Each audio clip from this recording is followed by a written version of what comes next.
I don't think that we should just trust that the Gospels are eyewitness accounts because that's what we've been told our whole life or it's church tradition. I think we should look at it a little closer and try to make that decision. Does this even read like an eyewitness account? I would say none of the Gospels really read like eyewitness accounts. It kind of has a literary feel of like a omniscient narrator, right? The narrator can get inside people's heads, know their thoughts, know their feelings. They can confidently write down situations that they were not there at, right? So they can report on things that they didn't actually see with complete confidence, and they don't write it as an eyewitness would write. Like, I know this because they just write some story that they didn't witness.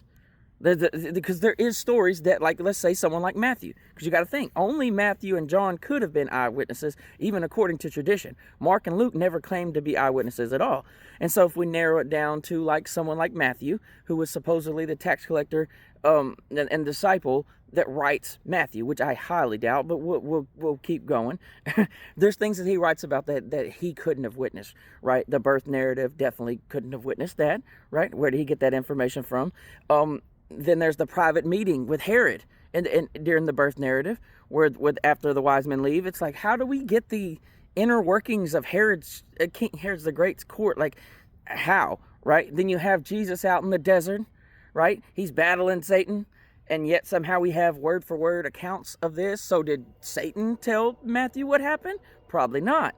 So, or did Jesus come after he got, because this happened before he had disciples. So once he got his disciples, did he say, hey, there was this one time I owned Satan out in the desert, and this is exactly how it went? Maybe so, but Matthew didn't witness that.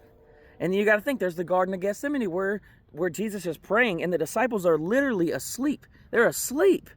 And yet we have a word-for-word prayer of what Jesus said. And he's immediately arrested afterwards, and then gone. And then there's a private meeting about what to do about Jesus, how to arrest Jesus, why to arrest Jesus, with their feelings and all that stuff being mentioned confidently by Matthew. He could not know that. He could not have been in that meeting. And then there's more. Pilate, the trial by Pilate. He couldn't have saw that, right? There's so many more of these throughout there. Even the Mount of Transfiguration. It says Peter, James, and John see Jesus at the Mount Transfigure. They could have came down the mountain and said, hey, Matthew, we saw some crazy stuff up here. But Matthew didn't witness that, right? And so that's my whole point. Does it really make sense that Matthew witnessed this and then wrote this down in a way that doesn't even sound like he's the eyewitness? I mean, maybe, but it's not really what it reads like. So just think about that.